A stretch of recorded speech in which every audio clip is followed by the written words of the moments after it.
when he was little, he was born so beautiful that you couldn't help but fall in love with him. All the women in the family just fell madly in love with him. He just was just gorgeous.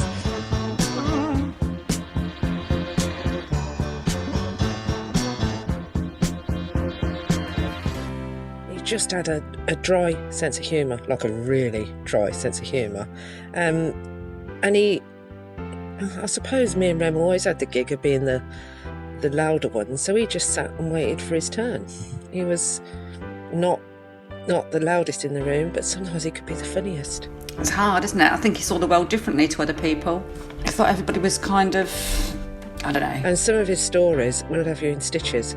The way he saw the world, people say he's a bit like Jack D. I used to love it when he used to tell me his stories on the world, like real Victor Meldrew. You know, a good situation could be turned into a real negative when he started telling the stories. Like when his arm was hanging out of bed. You know, lovely. Ruby had just come home from hospital with Amy, and they were all laying in bed together. It should have been a lovely time, but his arm was hanging out of bed and it was cold, so he had to stick it down his pants to keep it in bed. And he just turned it all into a real negative, but so funny. I used to live on my nerves because he used to hide everywhere, and he'd wait for hours and hours to get his own back and scare us, like literally. And it didn't matter who was opening the curtains, he'd hide behind him. Even if we'd had people stop over, like he'd still scare them. Like my friends lived on their nerves as well. All people that have sort of spoke to me have relayed stories that he said where he's just, like I said, put his miserable spin. So I think that's how he'll be remembered, for his cynical look on the world. Changes. Don't tell them to grow up out of it.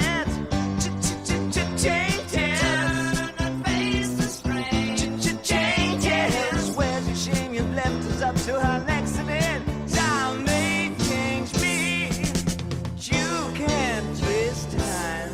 Loved his dogs, loved his pets as kids. When he was older, my last time he made me howl was when he told me that his goldfish had committed suicide because of Michael McIntyre. And he generally believed that he left the fish in the fish tank in the room with Michael McIntyre on telly. And when he came back, they jumped out the tank because he was so bad. Because nobody likes Michael McIntyre. No, because he was just so deadpan. You know, and he was a real closed character. He never used to give much away. I think even Amy said the other day she always felt privileged when he told her something personal. So no, I think Daniel was to the world what Daniel was. He would always try and do the right thing and was kind. And I know that whenever I asked him to do something for the family, he would do it. He would do it. He loved family. So I think that he loved his family. He loved his girls. He loved that family life. He loved it. He loved his family life with us. It was important. So yeah, a man who loved his family. Oh, just not having a brother, isn't it? I don't think I'll ever get used to it just being me and Rem. It's always going to be the three of us. No, I don't think he had any regrets. You know, he loved his girls. He had a lovely relationship with those. I think he might have regretted losing Amy.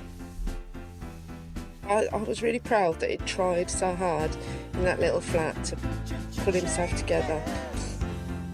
And I'm glad I told him that when I went back through the Texas.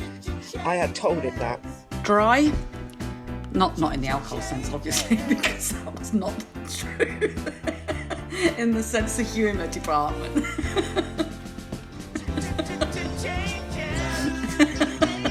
Can we start again?